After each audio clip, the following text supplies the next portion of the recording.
বৰ্তমান দেখিবলৈ পাইছে স্ক্ৰীনত অভিনেত্ৰী আইমী বৰুৱাই শ্বেয়াৰ কৰা এটি ভিডিঅ' আৰু লগতে তেখেতে লিখিছে আৰবৰুৱা ৰোডৰ জোনালী বাছ ষ্টপৰ সমীপত স্থিত কনফ্লুৱেন্স নামৰ এখনি গৃহসজ্জা আৰু আচবাবৰ বিপণী উদ্বোধন কৰক।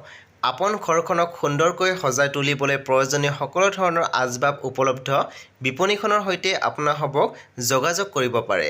আজিৰ উদ্বোধনী অনুষ্ঠানত মোক সহযোগ কৰে জনপ্ৰিয় অভিনেতা ৰবি শৰ্মা ডাঙৰীয়া আৰু জ্যেষ্ঠ অভিনেত্ৰী মিনু বনিয়া বাইদেৱে।